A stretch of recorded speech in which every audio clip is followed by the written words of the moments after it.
everyone. I'm Ethan Liu with 10 minutes of news from here in Taiwan and around the world.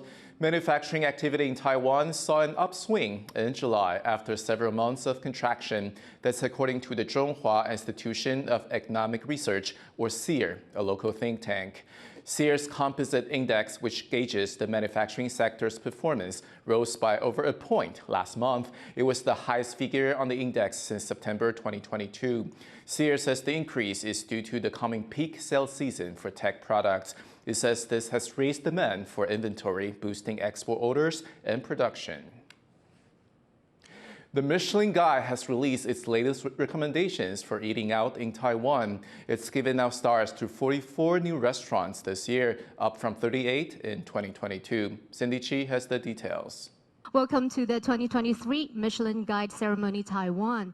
It's a big moment for Taiwan's food and drink industry. On Thursday, Michelin announced this year's update to its guide to Taiwan's best eateries. The guide gave its biggest honor, 3 stars, to 2 new restaurants this year.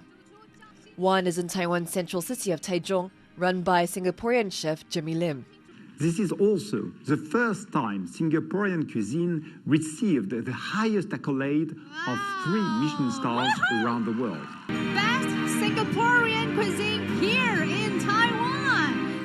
很开心，全部的付出真的是值得了。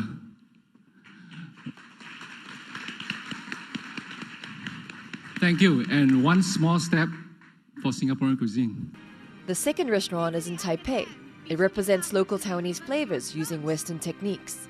This is also the first time globally that Taiwanese cuisine is recognized with 3 Michelin stars. And this goes to Restaurant Terroir. Congratulations to Chef Kai and his team.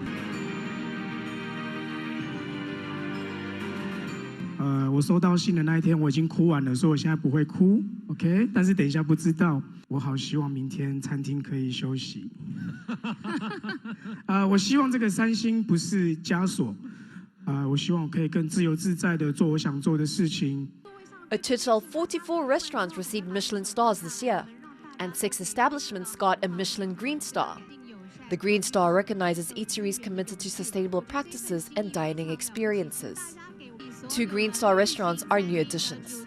Taipei's Haoyu serves contemporary Taiwanese cuisine with themes that highlight environmental issues, while Kaohsiung's Thomas Jen sources local ingredients to support small farms and fishing communities. Michelin has now recognized a total of 321 establishments in Taiwan, including its Big Gourmand and selected restaurants. Of these, 148 are in Taipei, 64 in Taichung, 56 in Tainan, and 53 in Kaohsiung. Taiwan was a destination for foodies long before the Michelin Guide first arrived here in 2018. But with a little help from the guide, the country's star will continue to shine brightly on the world stage. Justin Wu and Sandy Chi for TaiwanPlus. A hospital in Taitung is using AI to diagnose sleep apnea. Doctors there say the new testing system is more advanced and convenient than traditional equipment. Zhang Van Triest has this report.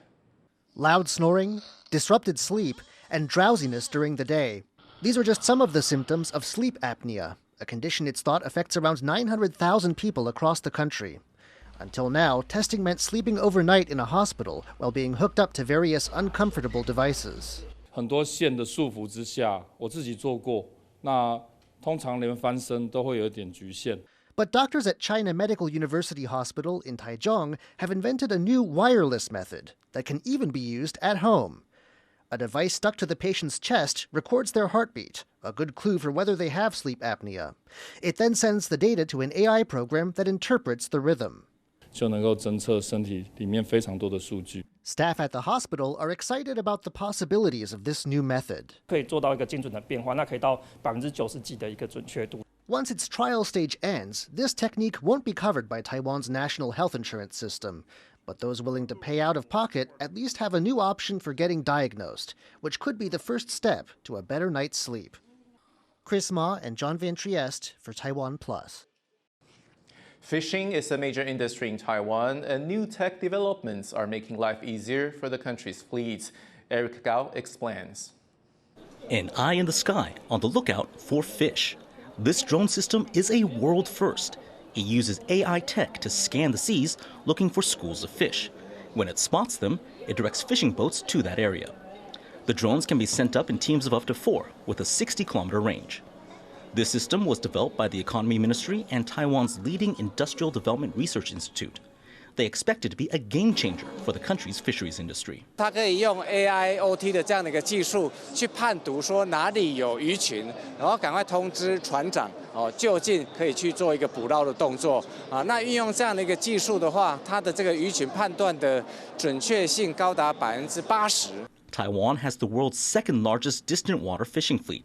It already uses helicopters to look for fish, but the work is dangerous and requires an experienced eye.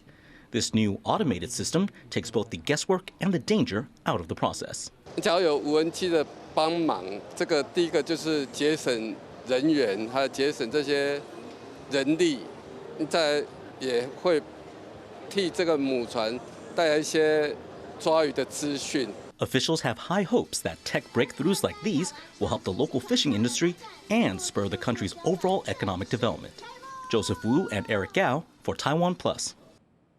There has been an increase in masked palm civets popping up in urban areas. Although many are happy to see the previously protected species bouncing back, some are worried about the consequences of having this wild animal rubbing up against people. Bryn Thomas has the story.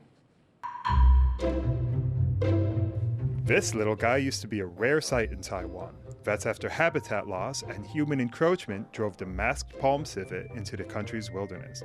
Experts say their reappearance shows the success of recent conservation efforts. The small, tree-dwelling mammal is now popping up closer to where people live, and they're becoming an increasingly common sight along the country's hiking paths. 它是在台湾分布非常广泛食肉目的动物，主要栖息的地方是比较偏森林性的，而且它们是树栖型的，所以如果你去爬山看到它们的话，它们都是在树上树枝之间行走。但是因为它们是夜行性，所以通常要看到它们要晚上比较有机会。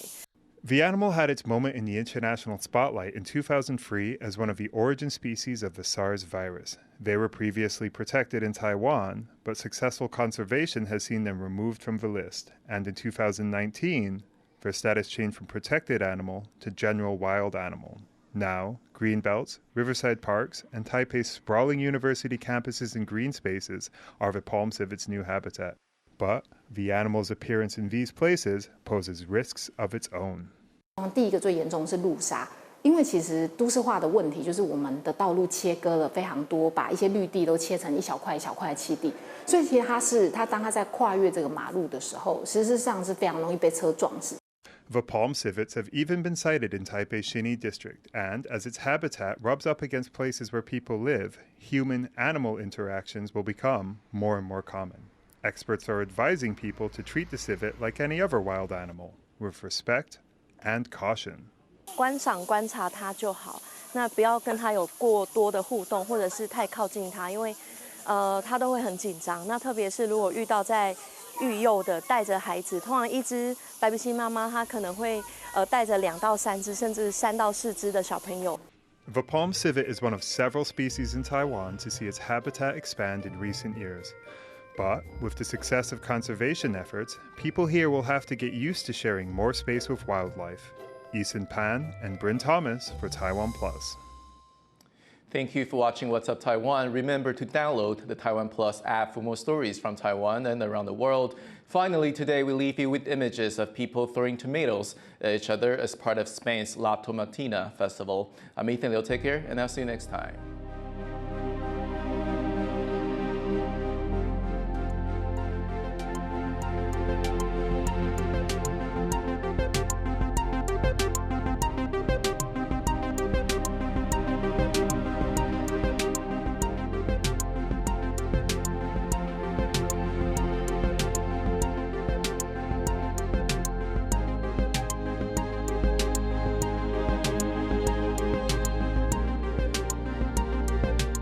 For more stories from Taiwan and around the world, download the TaiwanPlus app.